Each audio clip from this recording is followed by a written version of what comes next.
অবশ্যই আগে সংস্কার যাচ্ছি, সংস্কার না করে আসলে নির্বাচন করলে জিনিসটা আসলে একই রকম থেকে যাবে হয়তোবা।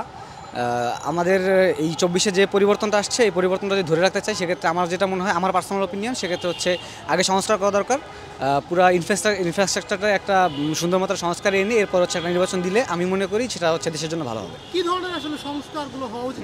সংস্কার বলতে যদি বলি, সেক্ষেত্রে বিগত নির্বাচনগুলোতে যে এই ধরনের আমরা ডিফিকাল্টিসগুলো ফেস করছি আগে, এবং ভিন্ন মতের যে একটা চাপ ছিল, এই সব বিষয়গুলোকে একটা সমন্বয় করে জিনিসটা যদি একটা সমতায় আনা যায়, যে হ্যাঁ, ওটা সুন্দর মতো একটা ভোট হবে, সুন্দর মতো একটা নির্বাচন হবে, যেখানে হচ্ছে সব দল অংশগ্রহণ করবে, এবং সর্বদলের অংশগ্রহণের মাধ্যমে সকলে ভোট, যার যা নাগরিক যে অধিকার, রাজনৈতিক অধিকার, যে ভোট গ্রহণ, এটা সবাই সুন্দর মতো গ্রহণ দিতে পারবে।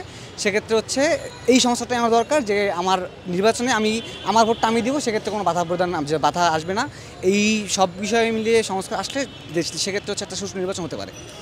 কিছুদিন আগে আমরা একটা ইনসিডেন্ট জেনেছি যে আগে তো জমি দখল হতো, এখন সমুদ্রের মতো জায়গা দখল হয়ে যাচ্ছে ভোলা। এই বিষয়গুলো আসলে কেমন সংস্কার চাচ্ছেন নির্বাচনের আগে? এই জায়গার সমুদ্র দখল করছে কার, আমি আসলে এটা জানি না। সেটা জানলে আমি হয়তো বলতে পারতাম, বাট জমি দখল যেটা হচ্ছে, এইগুলো তো আসলে দখলবাজদের কোনো জায়গা অস্তিত্ব আসলে দেশে থাকা উচিত না, কারণ এরাই আসলে মূলত দেশের শত্রু।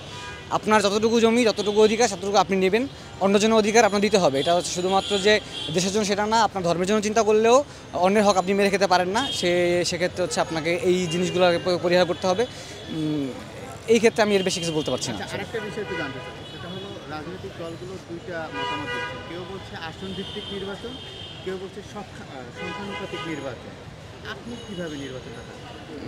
নির্বাচন আসলে সংখ্যাভিত্তিক নির্বাচনটা বাংলাদেশে সম্ভব কিনা আমি এটা জানি না, বাট আসন ভিত্তিক যে নির্বাচনটা আমাদের এখন আছে, আমাদের সেভাবে নির্বাচনটা হলে হয়তো এটা হয় আমার মতো।